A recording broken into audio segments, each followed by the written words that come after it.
Hello बच्चों।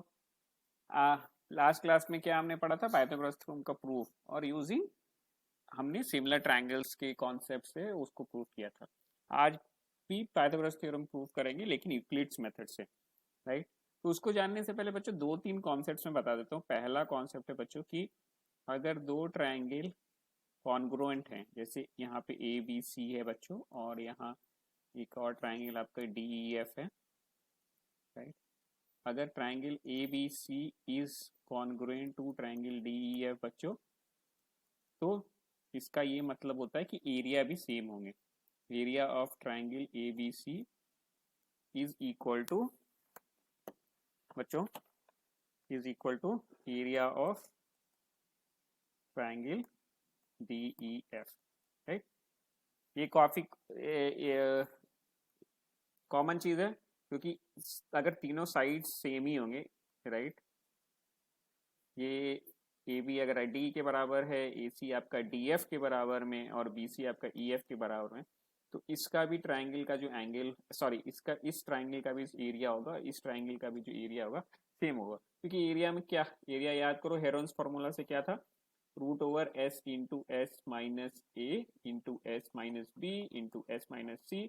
और S क्या होता था? S is equal to half of the sum of the three sides, और a is to be one of the sides, b is to be the length of the other side, right? C is to be length of the third side. और if a b c same होगा किसी भी triangle में, तो इस expression का value तो same ही होना चाहिए, right? Because it is made of a plus B plus, sorry, it is made of a b c, और अगर ए बी सी के वैल्यू सेम होंगे तो रिजल्ट भी जो निकलेगा root over S into S minus A into S minus B into S minus C will be same for A B C और D E F. Therefore area of triangle A B C और area of triangle D E F भी same होगा। तो ये बच्चों आपका पहला concept हुआ, राइट? अभी दूसरा मैं आपको बताता हूँ। याद रखो बच्चों, रेक्टेंगल क्या होता था बच्चों? Rectangle is a shape which has four sides, right? और इसके दोनों अपोजिट साइड्स पैरेलल होते हैं, राइट?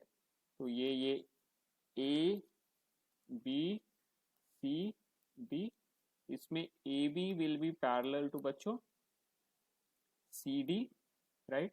एंड ए डी भी parallel to B C, right? सारे एंगल्स 90 डिग्री होते हैं, राइट? ये भी 90 डिग्री, ये भी 90 डिग्री, ये भी 90 डिग्री, और ये भी 90 डिग्री, राइट? ये सब एंगल्स 90 डिग्री हो गए।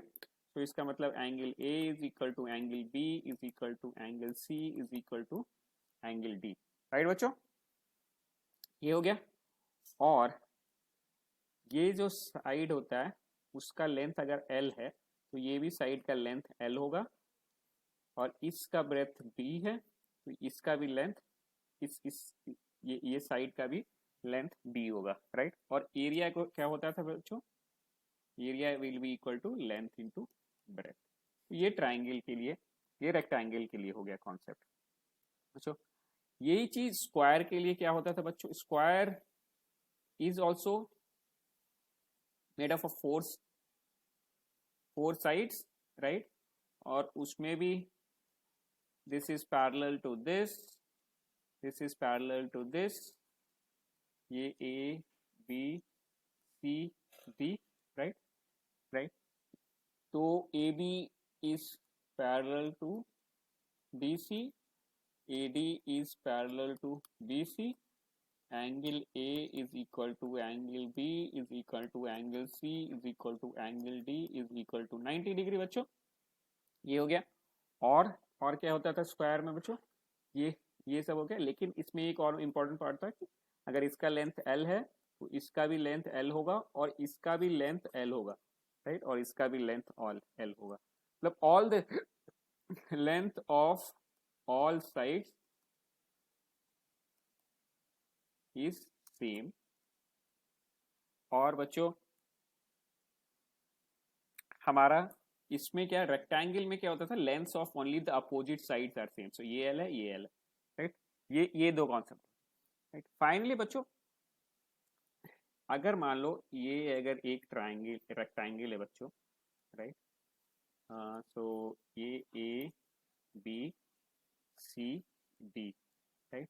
अब मान लो सी डी का बेस लेके ही एक आप ट्रायंगल बनाते हो, ये लेट्स से एक ट्रायंगल है, राइट, बनाने जा रहे हो जो आपको ए बी के एक्सटेंशन पे ही लाई करता है, तो ये ओ मान लो बच्चों। तो यहाँ से एक पॉइंट ऐसे, एक लाइन ऐसे, you extend this line to O and then join OC, तो आपको एक ट्राइंगल मिल जाता है DOC, राइट, ये ट्राइंगल। और ये जो पॉइंट A है, point B, point A, point B, point O, right, ये तीनों पॉइंट कोलिनियर है, मतलब एक ही लाइन पे। So when you extend AB, right, wherever this line extend, wherever this line intersect AB, that point will be called O, right। तो ये point वो हो गया। उसके बाद फिर आप CD को ज्वाइन कर दो, राइट। तो आप देखोगे बच्चों कि जो एरिया ऑफ ट्राइंगल DOC जो होगा ना, वो होगा half of area of rectangle ABCD, right. और इसका मैं आपको प्रूफ बताता हूं कैसे बच्चों। अब एरिया ऑफ ट्राइंगल ABCD क्या था बच्चों, याद करो, अभी अभी बताया था, is equal to length into breadth, right. तो लेंथ इनटू ब्रेथ हो गया, राइट। और area of triangle DOC will be equal to half, जो इसका बेस है, बेस क्या है, CD बच्चों, CD इनटू, राइट, क्या होता है बच्चों, जो थर्ड वर्टेक्स पे है उससे आप जो परपेंडिकुलर ड्रॉ करते हो, जैसे यहां से एक परपेंडिकुलर ड्रॉ कर दिया, इसको एक्सटेंड करके, let's say this is P, यहाँ पे P हो गया बच्चों, राइट। तो ये जो वैल्यू OP हुआ, राइट, उस लेंथ को ही आप लेते हो, राइट। तो जो value of the perpendicular, length of जो परपेंडिकुलर होता है थर्ड वर्टेक्स से, जो आप बेस पे ड्रॉ करते हो, वो होता है। अब नाउ ये देखो बच्चों, राइट, इसमें CD क्या है, CD is equal to L, right, L।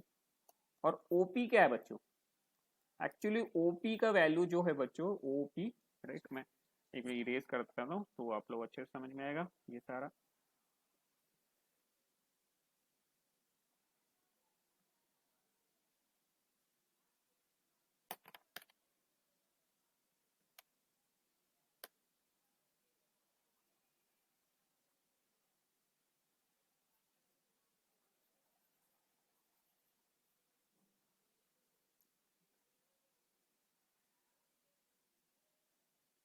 ये क्या था बच्चों, ये पॉइंट P था।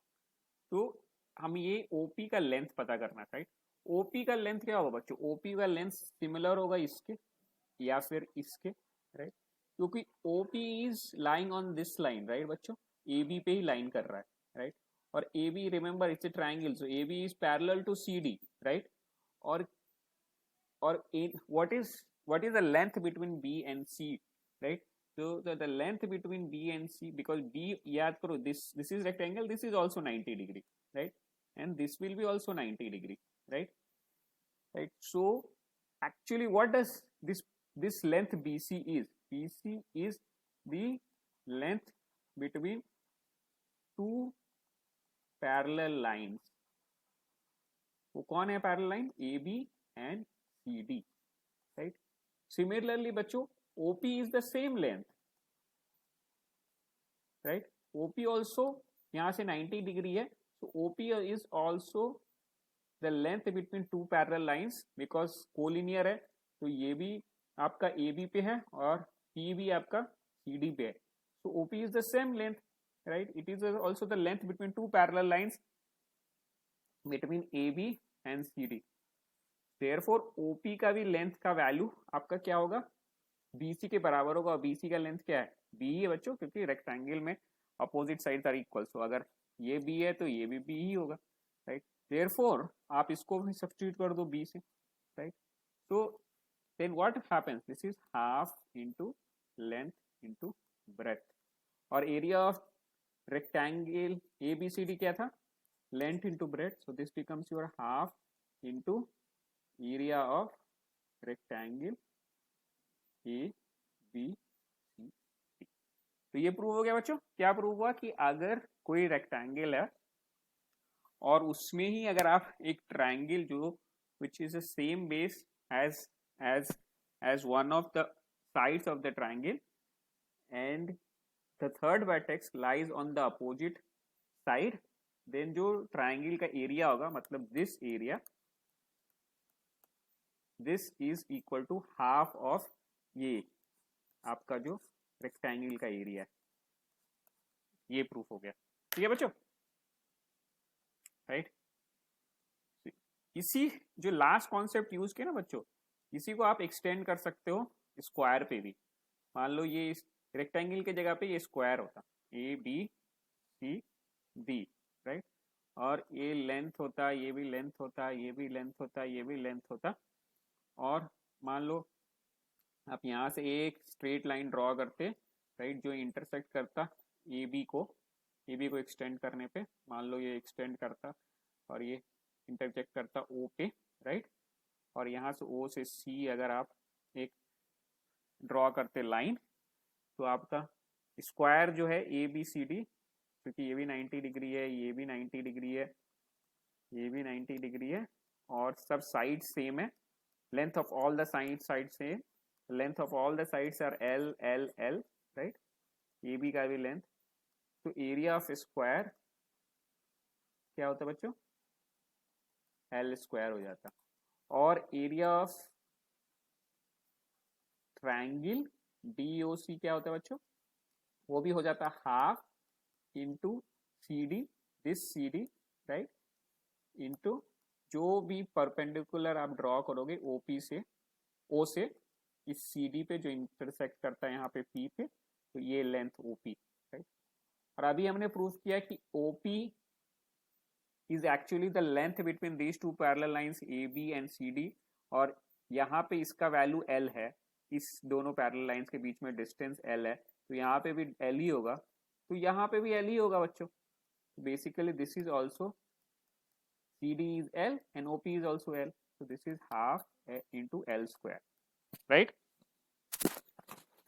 So this becomes half into area of square. तो ये थ्री कॉन्सेप्ट्स बच्चों हम यूज करके, these three concepts we'll use and prove Pythagoras theorem using Euclid's, वो मैं आपको नेक्स्ट लेक्चर में बताऊंगा। Thank you.